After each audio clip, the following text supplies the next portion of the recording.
My husband is a division manager at a major corporation. Quite a different world from yours. A middle school dropout, right? Linda, who was my classmate in middle school, said this to me after we had exchanged various words. Upon hearing this, I replied, "Well, he's getting fired tomorrow, you know." "What?" Linda uttered in surprise, turning her gaze towards her husband Mike, who was present. This created a scenario where a woman who had spoken rudely to me without knowing my true identity was now aware of her husband's impending dismissal. For Mike, who was unaware of the situation, this exchange must have been quite a shock. However, it was necessary to draw out the true feelings of the troublemaker who had been causing many people distress. As a result of our act, Mike, who misunderstood that he was being fired, began to dig his own grave with his subsequent actions. My name is Jack. I'm a 32-year-old man with a dream of living surrounded by a large family. I rent an apartment near downtown and live alone while working. I'm the CEO of a major corporation with about 7,200 employees. However, our company's employee count is not particularly high compared to other famous companies of the same scale. We have always focused on quality over quantity, which is why we have fewer employees compared to other major corporations. We are often underestimated by others, but our commitment to meticulous work and a customer-first philosophy has led to the company's rapid growth in recent years. Consequently, we plan to increase our workforce soon. Both my secretary Lisa and I are on the verge of being overwhelmed by the workload, so it seems unavoidable. The business is to the point where there's barely any time to rest. However, when I occasionally talk about my past, people are surprised. As a child, I was not an outstanding student. I was average in both academics and sports, and I wasn't a friendly type with many friends. So, in middle school, I thought I would just get a job at some company and live a normal corporate life. But, as a hobby, I started streaming videos, introducing interesting games, and doing playthroughs, which received a lot of responses from people.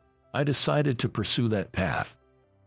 I developed simple gaming and learning apps and tried selling them, which became a big hit. Before I knew it, the company had grown significantly. So, when I meet classmates who knew me when I had to drop out of school in middle school, everyone is surprised. Of course, I am too. There was a time when both my parents were injured, and we temporarily fell into poverty. I never thought I would become a CEO back then. As the chill of winter began to ease, I drove my car, observing the swelling buds on the cherry trees, and headed to work. I parked my car in the parking lot and headed into the company with the other employees. Those around me yawning or engaged in small talk probably have no idea that I'm the CEO. I rarely show my face in front of the employees, so it's understandable. In a normal company, it would be unheard of for employees not to know their CEO's face. But our company is only a few years old, and I prefer to work rather than act as a typical CEO, so this is the situation.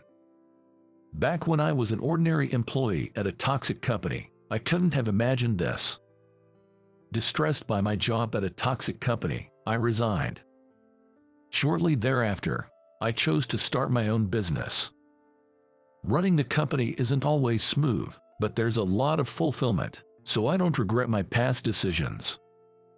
As I walked through the office corridors thinking this, I reached my office and noticed that my 20-something secretary wasn't there. I have a secretary named Lisa who helps me with my work, but she's been a bit under the weather for the past few days and is taking time off. She looked pale when I saw her yesterday, which worried me. If she's just not managing her health, I wouldn't be so concerned. I hope she's getting proper rest. I found myself muttering in concern for her, who wasn't here, as she looked quite unwell yesterday. If the reason for her rest was just poor health management, I probably wouldn't be this worried. She's not a child, so I don't usually fuss over her. However, The problem is that Lisa has recently been stalked by a strange male employee. She's modestly beautiful, so it's common for men to approach her, but this time the guy is particularly persistent in troubling her. Apparently, he always approaches her when she leaves work, follows her around, and has even sent expensive brand items to her home after figuring out where she lives.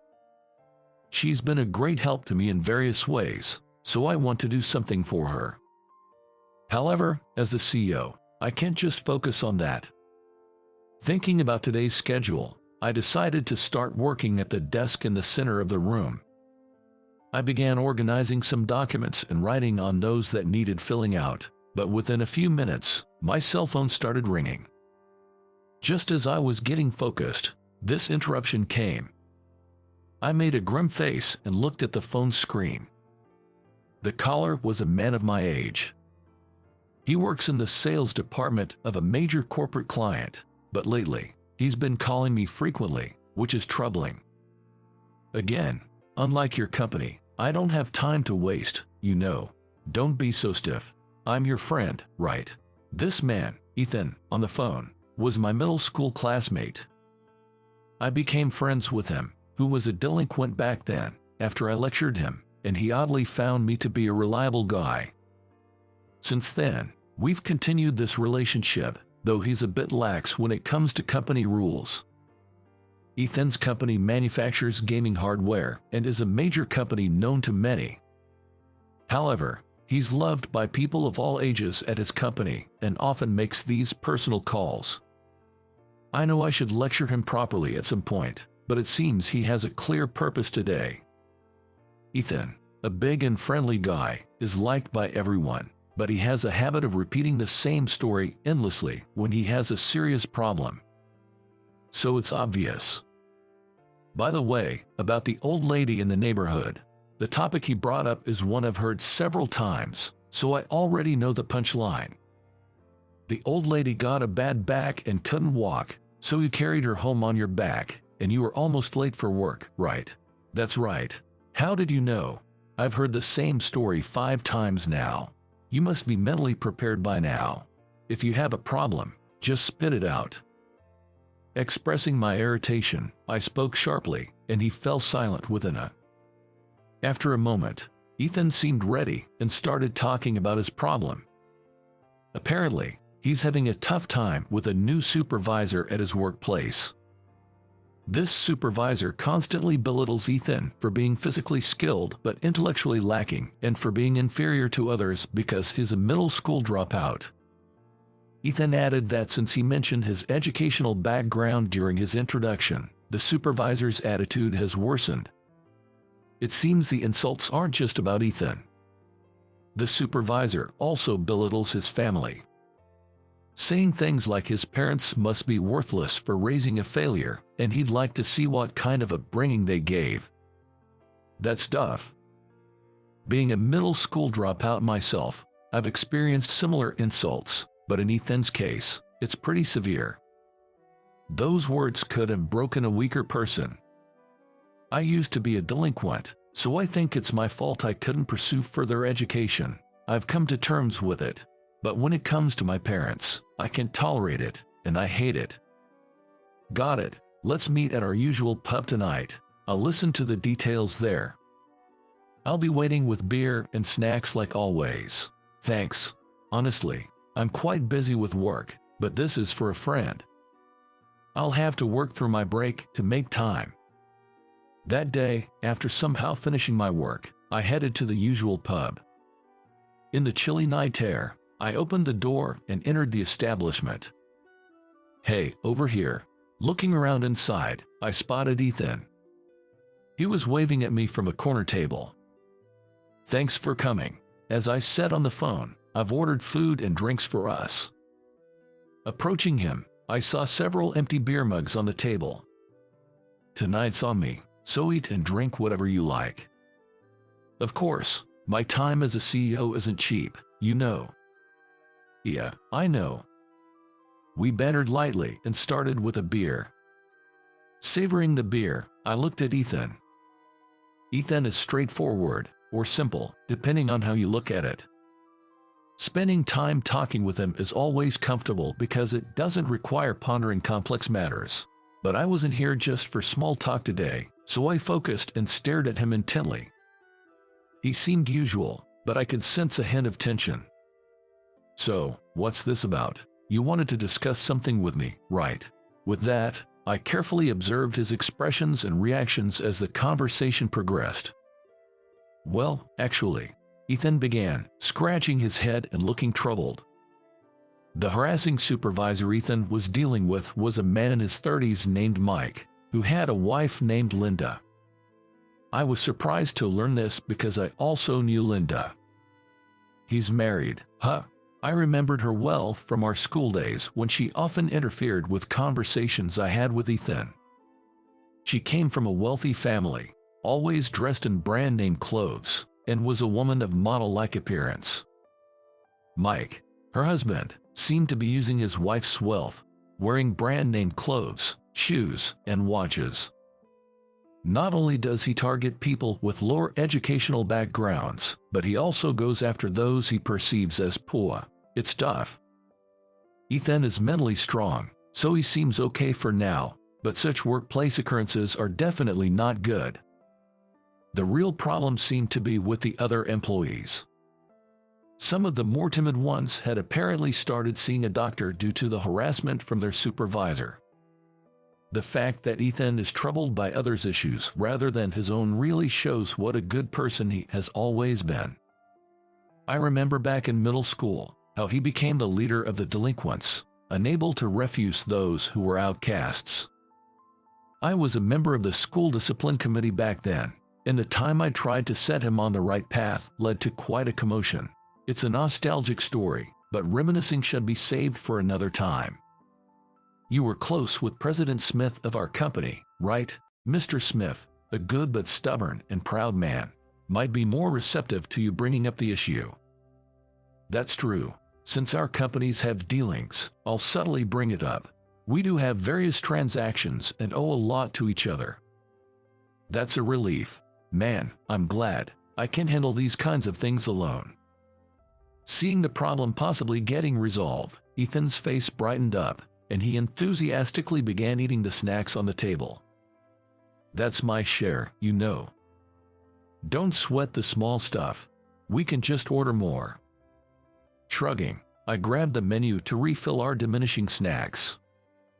I ordered a hearty dish since I hadn't had dinner yet, and we updated each other on recent happenings.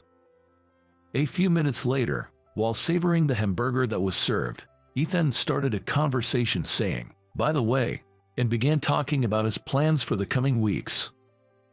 Apparently, he was going to participate in a surfing competition overseas in a few months. It was an amateur event, so the skill level wasn't demanding, but he invited me to come and watch if I was free. The sea is beautiful, and you can see fish swimming even in the shallow waters. Pretty cool, huh? It's a tempting invitation, but it depends on my work schedule. As intriguing as it was, I couldn't easily commit considering my company's needs.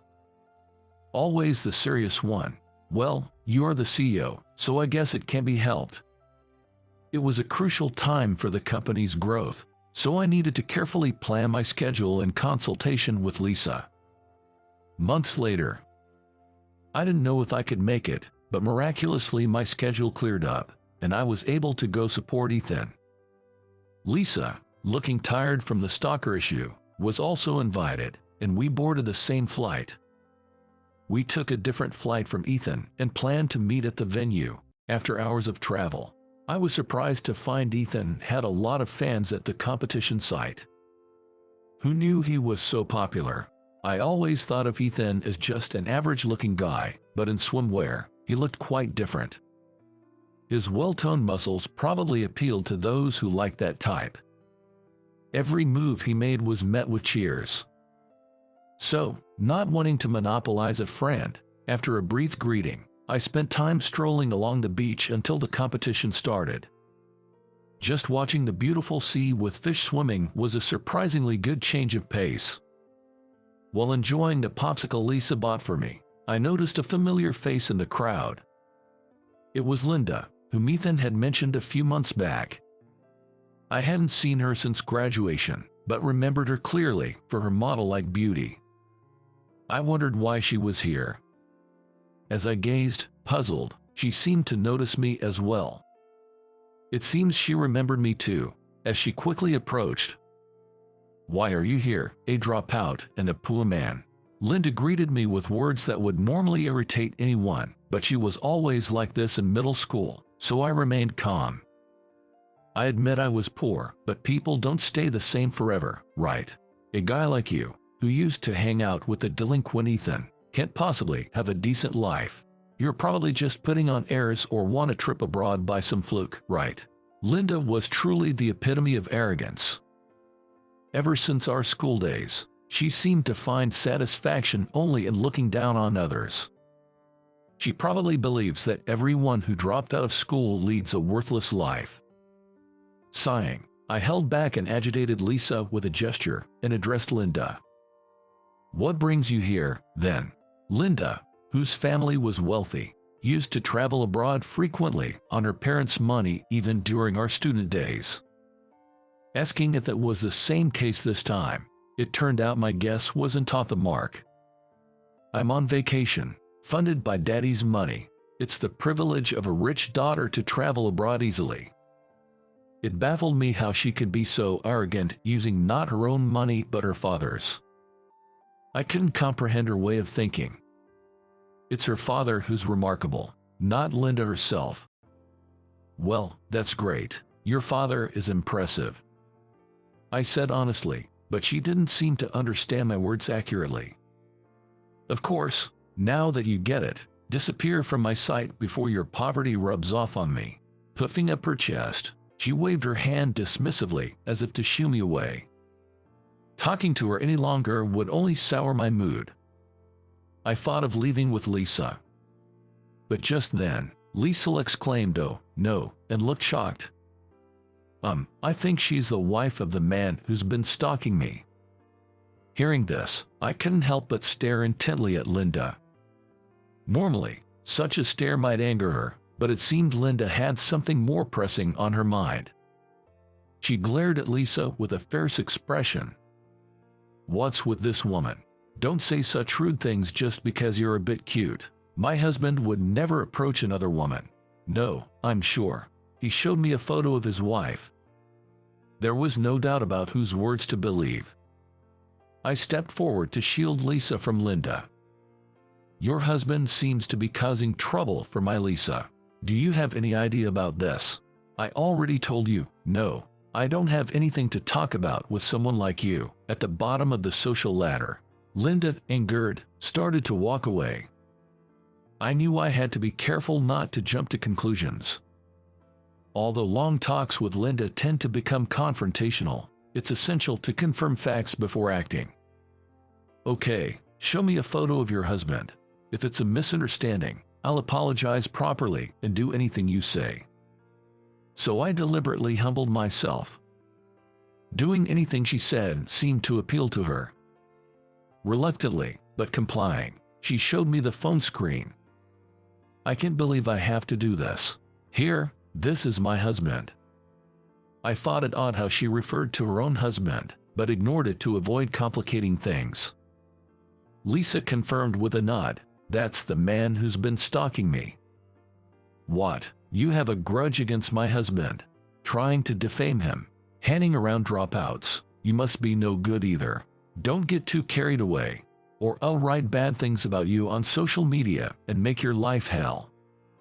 Considering the extreme things Linda started saying, I remembered the stalker's characteristics Lisa had described. I began listing them to Linda. "Does your husband have a habit of dropping his gaze before he starts stalking?" "What? Yes. But how do you know that? And when he wipes sweat, he first checks if his handkerchief is clean, right?"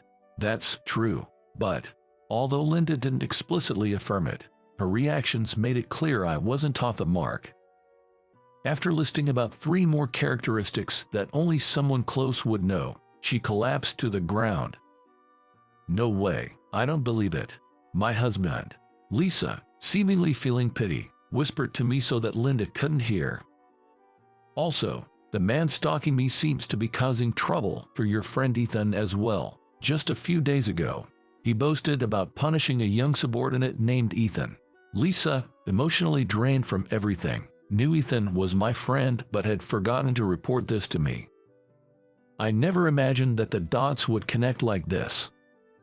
But in a way, it was fortunate that everything was coming to light here. I extended a hand to the collapsed Linda. If you have even a shred of conscience, can you help us out? What do you want me to do? Her wary gaze fixed on me, but she seemed too drained to reject me as she did before because of my dropout status. You'd want to clear up what your husband is doing, right? Help us, and we'll help you. Hesitant, Linda took my hand. Her arrogance aside, she seemed to genuinely love her husband. So she wanted to clarify the situation. I wasn't keen on cooperating with her due to our past, but it was necessary now. Her presence would be vital for what was to come. Linda and Mike were apparently on separate activities at the time. Mike was touring tourist spots, and they were supposed to meet up after the surfing competition. We quickly started devising a plan to uncover the truth before then. Mike appears to be quite capable at his job and is known to be a sharp individual. Additionally, he's the type to be on high alert, so there's a chance he would evade a straightforward conversation. Therefore, we needed to approach him in an unexpected manner. While brainstorming, a call came through on my phone. It was from an employee at the company, needing clarification on something. Mr. Anderson, I'm a bit confused about something. Can I ask you about it, since I can't reach anyone else? It's about when you helped us with our work. That matter. I had once helped with regular employee tasks due to a staffing shortage, and they wanted to clarify something about that. After answering a few questions and hanging up, I noticed Linda staring at me. You were talking so authoritatively, like you're some company president. It's not like I actually am. Linda looked skeptical, but Lisa's nod confirmed it, leaving her speechless. Then Linda bombarded Lisa with questions about the company's name, size, and employee count. After hearing the answers, Linda seemed to finally accept the truth. You're the president of a large corporation. Want to see my business card? When I showed her my business card, she seemed to finally believe it wasn't a lie. The world is full of unbelievable things. Maybe I should buy a lottery ticket now. Right now, you sound incredibly naive. While I understand the sentiment that good things might follow, her words made her sound unintelligent. My becoming a president was due to my own efforts, not mere chance. Realizing what she said, Linda blushed slightly and retorted, "Shut up." Fine. Anyway, we've got a riff plan, so help us out. I get it. Just because you're an old acquaintance, don't order me around. Her not protesting about being directed by a dropout might be a sign of growth. That's why I explained my plan to Linda. And together with Lisa, we ironed out the details and revised our strategy. Later, watching the competition, Ethan performed well in the surfing semifinals, setting a good record. However, despite his best efforts, he narrowly missed out in the final. After congratulating Ethan on his efforts, I explained the situation to him and asked for his cooperation. As the evening sun began to set, the surfing competition tents were being folded and the audience started to leave. We continued to wait for Mike. Interestingly, upon seeing Ethan being fawned over by fans, Linda looked perplexed and offered him a sort of apology.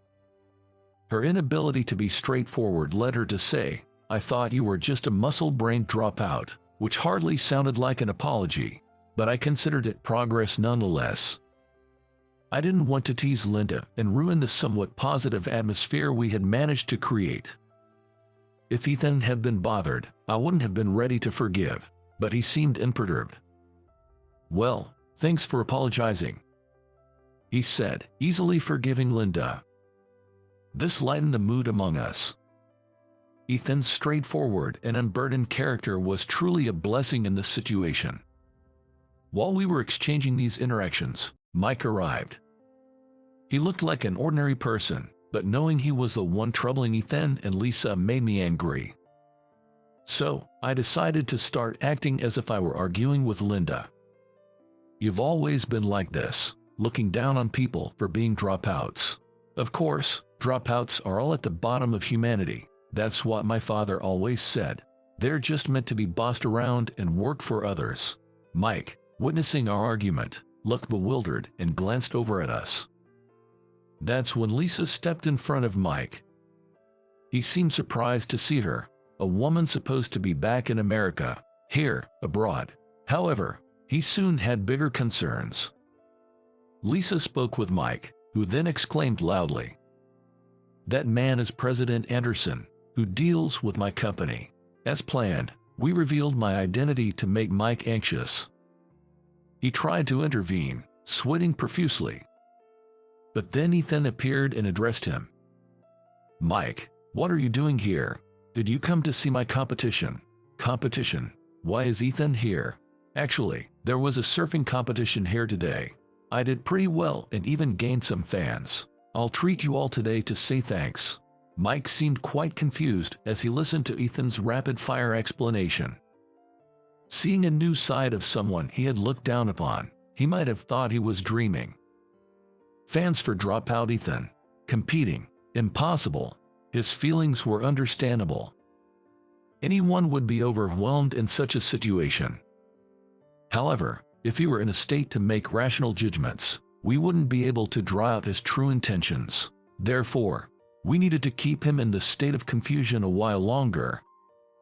I faced Linda, focusing on our act of arguing. I continued to act angry, raising my voice as if in a ray-all argument. "You've always said I was trash for hanging out with delinquents in middle school, right? I won't let you forget that. Do you really enjoy labeling people so much? Despite not knowing much about Ethan and the others, you sure made a lot of assumptions. All delinquents are worthless. It's clear without thinking. Birds of a feather flock together. Associating with bottom dwellers proves your poor judgment." I was getting heated up, and it was becoming hard to tell if I was acting or speaking my mind. Remembering high school days, I felt my temper rising and knew it was time to cool down. Sensing the right moment, I caught Mike intervening and sent a signal to Linda. "Wait, Linda. That man is President Anderson, with whom we do business. Don't yell like that, Jack. That's so typical of a dropout. My husband has never raised his voice over petty squabbles." Linda, catching my cue, gave a small nod. "My husband is a division manager at a major corporation, quite different from you, a dropout, huh?" Hearing this, I delivered the critical line. "Well, he's getting fired tomorrow, you know." "What?" Linda, of course, was acting, not genuinely shocked. However, Mike, hearing this, was visibly surprised. "What?" The man, Mike, hearing the same words from his wife, seemed frozen, unable to comprehend the situation. Feeling the need to press on, I explained the reasons in rapid succession. "You've been berating your subordinates and exerting excessive pressure on them, it seems. We've already looked into it. Since your company has closed dealings with mine, I'm quite familiar with the internal matters. Your husband is likely to be fired soon. While it's true that we have closed business dealings, I wouldn't normally know about an ordinary employee. But suggesting the possibility was enough for now." "That can't be true, really. It's not a lie. I heard he's been stalking my Lisa, sending her expensive gifts and following her after work. We have evidence, so the police might get involved." Having finished the act, I looked at Linda and Mike. Mike, breaking into a sweat, said nothing and, grabbing Linda's arm, ran off. I don't know what happened to them after that. Despite feeling that we couldn't just leave them be, we ended up losing track of them while following. Even when I tried calling on my cell phone, I couldn't get through, leaving me worried for the rest of the day. But the next day, on our way to the airport with Ethan and Lisa, Linda finally contacted me. Her tearful voice informed me that their discussion hadn't gone well. "I've decided to divorce Mike." Linda hadn't revealed that our argument was a ruse, and it seemed she had been written off by her husband. "Are you sure?" "Not telling the truth. He said he never really loved me, that he married me only because of my father's pressure. He thought being with a wealthy girl would be beneficial. Well, I guess I never really saw people for who they are. It's my own fault." Though I never liked Linda much, I couldn't kick someone when they were down. I gripped my phone silently, unable to find the right words. Switching places with me, Ethan seemed to have something he wanted to say. After asking for my permission, he borrowed my cell phone to speak with Linda. "Hey, Linda, remember how you used to brag about making fancy cakes in middle school?" I remembered it well. It was the day we made cakes in home economics class. Linda brought luxury fruits, truffles, caviar, and other unnecessary ingredients, gaining the attention of other students. "That happened, yeah, so what? You ate them in front of us, saying we poor people couldn't afford such things. So, treat us next time." Even Ethan, often considered a muscle brain, must have known that his words were said in sarcasm. However, he brought up that topic deliberately to encourage Linda. "All right, I don't know if it'll make amends, but okay, you've always been so positive. Even in middle school, I was probably just jealous and acted out." It seemed even someone like Linda was swayed by Ethan's genuine nature. People like Ethan, who can become friends with others without any ulterior motives or calculations, are rare and valuable. As a CEO, frequently encountering the hidden facets of people makes the task of building new relationships somewhat daunting. Having a friend like Ethan was indeed fortunate. We returned to our home country a bit more lighthearted. Linda started preparing for her divorce. However, it seems Mike continued to linger around Lisa. While he apparently didn't speak to her, his stalking behavior continued. Despite being served with a restraining order by the police, he seemingly hadn't learned his lesson and continued sending gifts. Aware of his superior's disgraceful behavior, Ethan began to reflect on his own actions. Regretting calling me in violation of company rules, he now restrains himself from doing so. Even fundamentally good people can fall astray when those around them are too lenient. But both Linda and Ethan managed to turn things around. Therefore, it stands to reason that Mike, too, should be able to make a fresh start. However, there's still no sign of him changing his behavior.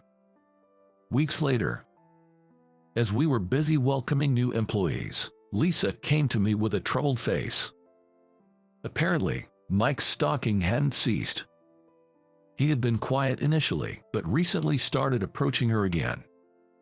I was astonished that Mike still had the energy to continue his stalking behavior after everything that had happened overseas. Perhaps he didn't understand the gravity of his situation. Irritated, I told Lisa to contact the police if Mike showed up again. That day, after finishing work as usual, I didn't expect to encounter Mike. As I was about to escort Lisa to the nearest station for her safety, I spotted him.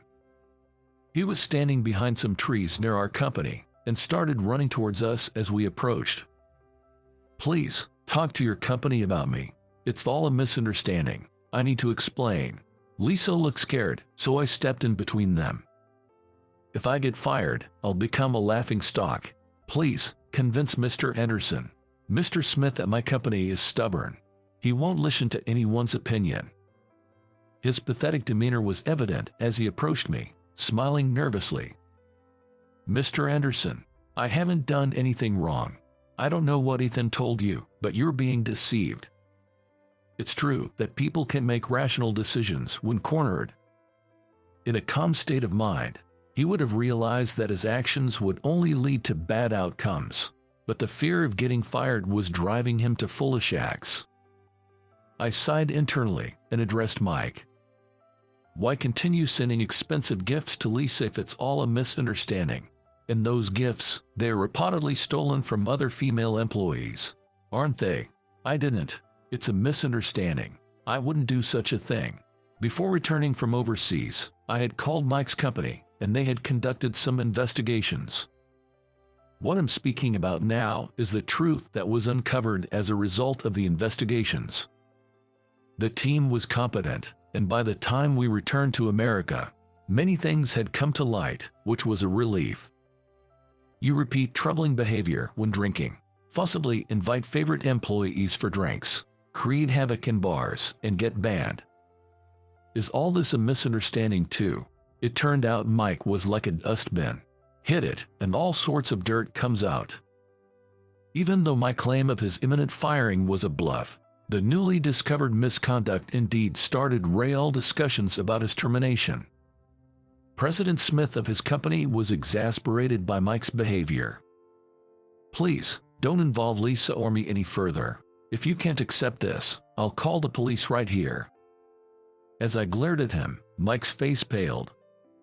He didn't expect his misdeeds to be known so precisely. Yet, he kept making excuses, trembling. I haven't done anything wrong. Ethan is just a muscle-brained dropout. And I thought the expensive items were better suited for a beautiful young woman than an older woman.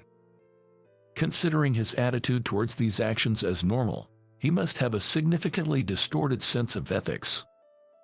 It's possible that throughout his life, there was no one to reprimand him or correct his behavior. Likely, he never encountered a situation that forced him to confront and correct his mistakes. I'm just a victim here. I did nothing wrong. Why should I be fired for doing the right thing? He shouted, red-faced with anger. People at the bottom of society aren't much use alive. Wouldn't young, beautiful women appreciate brand items more than old ladies? Is education and appearance that important to you? Of course it is. That's common sense.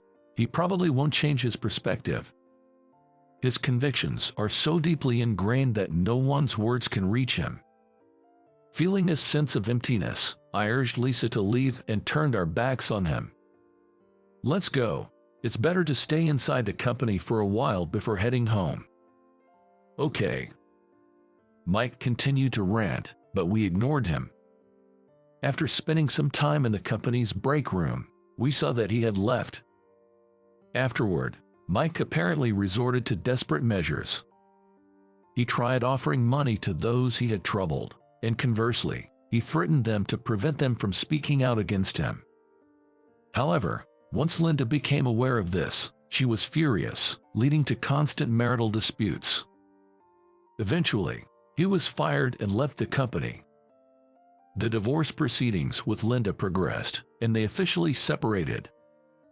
After being fired, Mike drifted through various jobs before moving to a rural area where he knew no one.